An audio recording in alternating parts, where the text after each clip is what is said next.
देख रहे हैं KGN प्राइम न्यूज। ನಿಪ್ಪಾಣಿ ಹೆದ್ದಾರಿಯಲ್ಲಿ ಸುತ್ತಮುತ್ತ ಅಕ್ರಮ ಆಯುಧಗಳ ಮಾರಾಟ.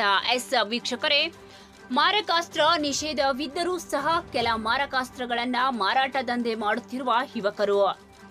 ನಿಪ್ಪಾಣಿ ರಾಷ್ಟ್ರೀಯ ಹೆದ್ದಾರಿಯಲ್ಲಿ ಕಾನೂನು ಬಾಹಿರವಾಗಿ ತಳವಾರ್, ಚಾಕು, ಚೂರಿ, ಮಚ್ಚು, ಲಾಂಗ್, ಕಾಟನ, ಕತ್ತಿ, ಕಟ್ಟರಿ ಹೀಗೆ ಮತ್ತಿತರೆ ಮಾರಕಾಸ್ತ್ರ ಮಾರಾಟ ಮಾಡುತ್ತಿದ್ದಾರೆ. ಈ ಅಪಾಯಕಾರಿ ವಸ್ತುಗಳನ್ನು ಮಾರಾಟ ಮಾಡುವುದು ಅಥವಾ ಸಂಗ್ರಹಿಸುವುದು ಮತ್ತು ತಯಾರಿಸುವುದು ನಿಷೇಧಿಸಲಾಗಿದೆ.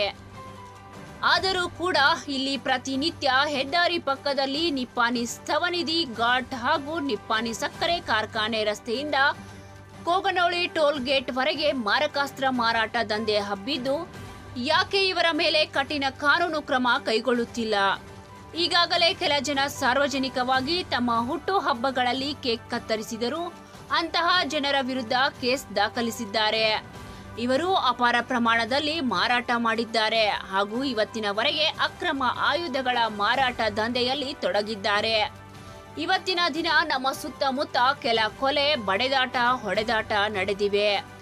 ಅಂತಹ ಸಂದರ್ಭದಲ್ಲಿ ಇಲ್ಲಿಂದ ಯುವಕರು ನೇರವಾಗಿ ಮಾರಕಾಸ್ತ್ರಗಳ ಖರೀದಿಸಿ ಕೃತ್ಯ ಎಸಗಿದ್ದಾರೆ ಎಂಬುದು ಗೊತ್ತಿರುವ ವಿಚಾರವಾಗಿದೆ.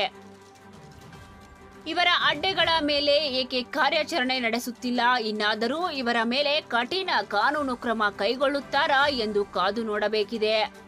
ಅಲ್ಲದೆ ಈಗಾಗಲೇ ಸಂಬಂಧಪಟ್ಟ ಅಧಿಕಾರಿಗಳ ಗಮನಕ್ಕೂ ಈ ಮಾರಕಾಸ್ತ್ರ ಮಾರಾಟ ದಂಧೆ ನಡೆಯುತ್ತಿದೆ ಎಂದು ತಿಳಿಸಿದ್ದೇವೆ. ಆದರೂ ಏನು ಪ್ರಯೋಜನ ಆಗಿಲ್ಲ.